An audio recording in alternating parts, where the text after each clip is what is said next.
O fato é que se eu estivesse começando uma agência do absoluto zero, sem nenhum real para investir, eu ia seguir a seguinte estrutura. Primeira coisa que eu ia fazer, eu ia escolher o meu nicho, então, sem ficar me atentando muito nessas questões ali de qual que é o melhor nicho, qual que dá mais dinheiro, isso nesse momento eu te diria que não importa muito, tá? Então eu escolheria aquilo que eu tenho mais domínio, aquele assunto que eu gosto, ou então aquele nicho que eu simpatizo mais, escolheria o primeiro e simplesmente seguiria esse caminho, tá?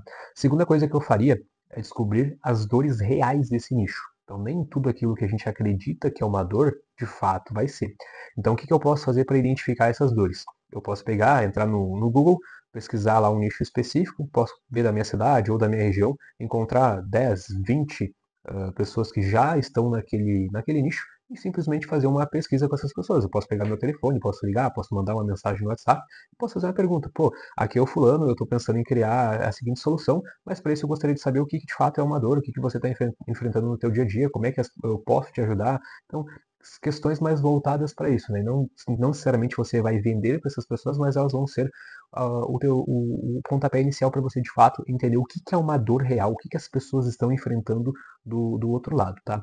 A partir dessas informações, a gente vai começar a desenhar o teu perfil de cliente ideal, ou seja, você vai começar a entender que, por exemplo, você não vai vender para todo mundo e você nem deve vender para todo mundo. Então a gente precisa minimamente criar alguns critérios ali para que a gente comece a literalmente a dar forma ali para o nosso projeto, tá?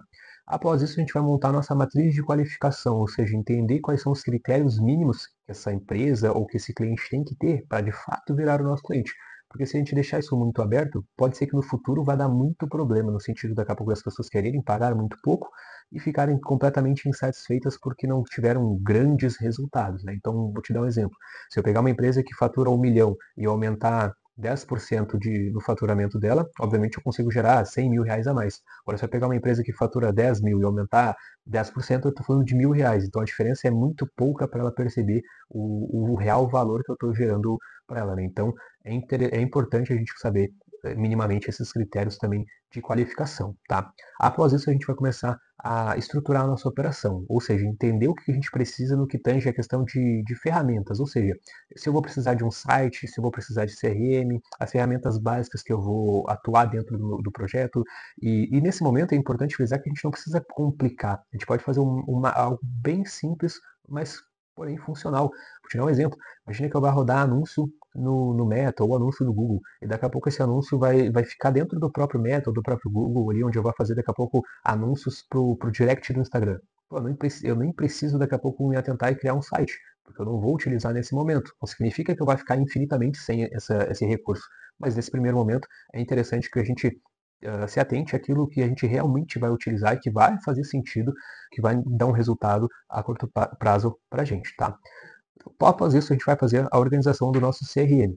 E quando eu falo CRM, não necessariamente eu preciso pegar uma ferramenta mais robusta possível, mais complexa. Eu posso fazer isso daqui a pouco no Trello, eu posso fazer isso até numa planilha de Excel, desde que eu tenha minimamente as etapas onde eu vou adicionar os meus contatos e vou cumprir com essas etapas ao ponto de deixar um pouco mais visual esse processo e me auxiliar na organização desse processo como um todo, né? Para eu poder saber quem é o primeiro contato, o segundo contato, proposta, reunião, fechamento, negociação, enfim, para eu ter minimamente um fluxo organizado. Tá?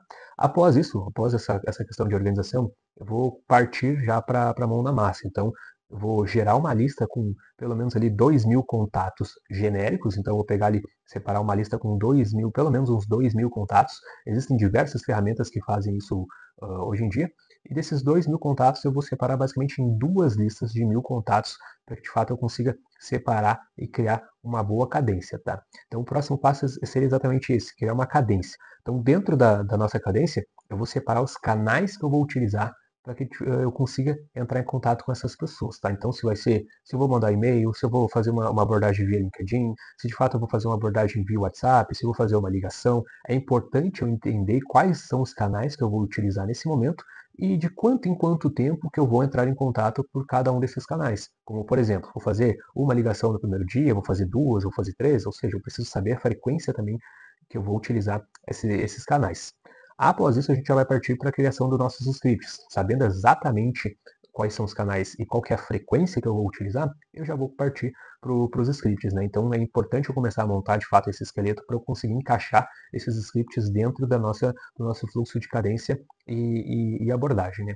Após isso, basicamente, eu monto, obviamente, a nossa cadência, já parto para a ação, e aí eu faço um monitoramento desses números, ou seja, quantas mensagens eu enviei, quantas ligações eu fiz, quantas realmente foram atendidas, quanto evoluiu, quantas reuniões eu fiz, quantas negociações eu tenho na mesa, quantos fechamentos eu tive, e obviamente depois eu faço uma conta ao inverso, né? Então imagina que desses 2.000 contatos eu consegui falar com realmente 200 pessoas, e dessas 200 pessoas eu consegui marcar daqui a pouco 20 reuniões, e dessas 20 reuniões eu consegui fazer 2 fechamentos. Beleza, então o meu ticket médio é X, eu tenho uma lista de 2.000 pessoas, eu consegui 2 fechamentos.